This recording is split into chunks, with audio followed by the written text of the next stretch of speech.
ഉള്ളുലഞ്ഞ ഓർമ്മയിലാണ് ഇന്ന് മലയാളികൾ. കൃത്യം 1 വർഷം മുൻപാണ് നമ്മൾ ഈ ദിവസമൊക്കെ കണ്ണീരിൽ കുതിർന്ന ദിവസമായിരുന്നു കേരളത്തെ സംബന്ധിച്ച്. ആ കണ്ണീരിൻ്റെ പാടുകൾ പൂർണ്ണമായും മാറിയിട്ടില്ല എങ്കിൽ പോലും ആ നോവ് കേരളം വീണ്ടും ഓർത്തെടുക്കുകയാണ്.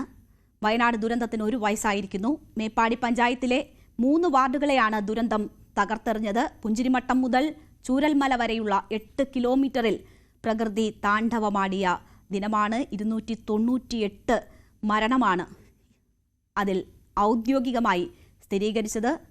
32 പേരെ കാണാതായി എന്നൊരു സാഹചര്യമുണ്ട്. ചാലിയാറിലൂടെയൊക്കെ മൃതദേഹാവശിഷ്ടങ്ങൾ ഒഴുകി നടന്നത് നമ്മൾ കണ്ടു. ദിവസങ്ങളോളം തെരച്ചിൽ. 223 ശരീരഭാഗങ്ങൾ കണ്ടെത്തി.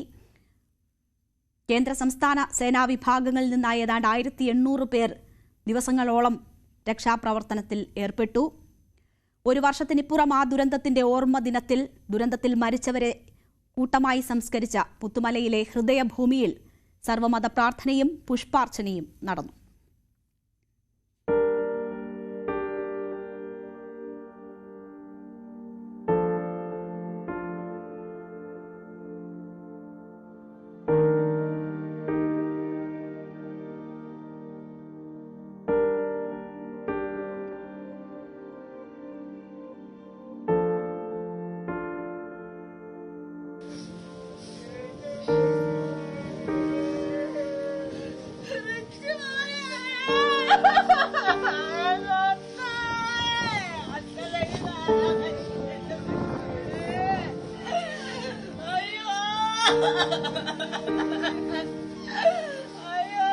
വളരെ വൈകാരികമായ രംഗങ്ങൾക്കാണ് ഹൃദയഭൂമി സാക്ഷിയായത്. ഉറ്റവർ നിത്യനിദ്രയിലുള്ള മണ്ണിൽ നഷ്ടപ്പെടലിന്റെ വേദനയുമായി കുടുംബാംഗങ്ങൾ ഒത്തുചേർന്നപ്പോൾ അത് കണ്ടു നിൽക്കുന്നവരെ പോലും കണ്ണീരണിയിച്ചു.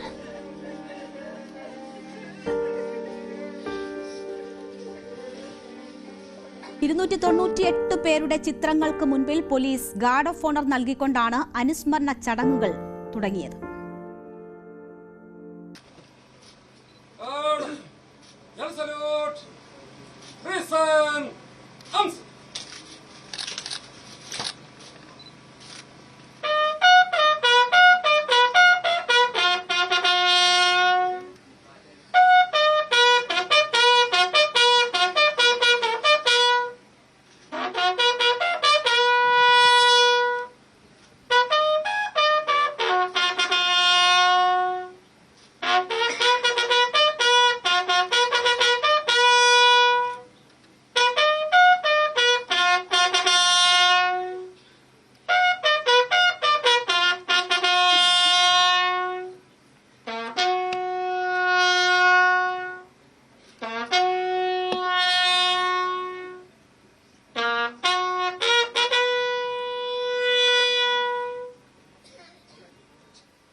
ഗാർഡ് ഓഫ് ഓണർ നൽകിക്കൊണ്ടാണ് ഈ അനുസ്മരണ ചടങ്ങുകൾ തുടങ്ങിയത്.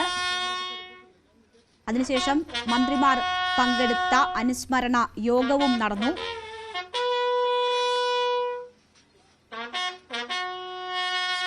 ഈ വർഷം ഡിസംബറിനുള്ളിൽ പുനരധിവാസം പൂർത്തിയാക്കുമെന്നാണ് അനുസ്മരണ യോഗത്തിൽ റവന്യൂ മന്ത്രി കെ രാജൻ പറഞ്ഞത്.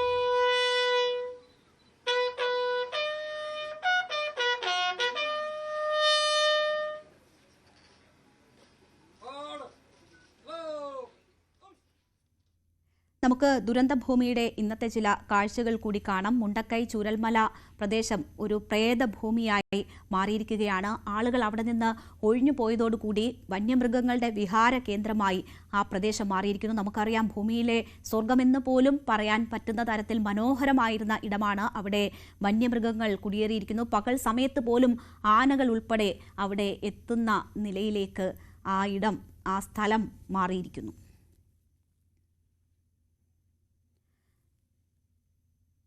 മുണ്ടക്കൈ ചൂരൽമല ദുരന്തത്തിന്റെ ഏറ്റവും വേദനയാർന്ന അടയാളമായിരുന്നു വെള്ളാർമല സ്കൂൾ. എങ്കിൽ ഇന്ന് അത് അതിജീവനത്തിൻ്റെ ഒരു രൂപമായി മാറിയിരിക്കുകയാണ് വെള്ളാർമല സ്കൂൾ. കഴിഞ്ഞ സെപ്റ്റംബറിലായിരുന്നു പുതിയ സ്കൂളിലേക്കുള്ള പ്രവേശനോത്സവം നടന്നത്. മാസങ്ങൾക്കുള്ളിൽ മറ്റൊരു കെട്ടിടത്തിന്റെ കൂടി നിർമ്മാണം പൂർത്തിയാകും. അതോടുകൂടി ഇപ്പോൾ ഈ പുനർനിർമ്മാണത്തിന് ശേഷം സ്കൂൾ അനുഭവിക്കുന്ന ഒരു സ്ഥലപരിമിതി ഒക്കെ ഉണ്ട്. അതിൽ കൂടി പരിഹാരമാകുമെന്നതാണ് പ്രതീക്ഷിക്കുന്നത്. ആ വെള്ളാർമല സ്കൂൾ, അവിടുത്തെ കുട്ടികൾ അവർ ഒക്കെയും അതിജീവനത്തിൻ്റെ പാതയിലാണ്.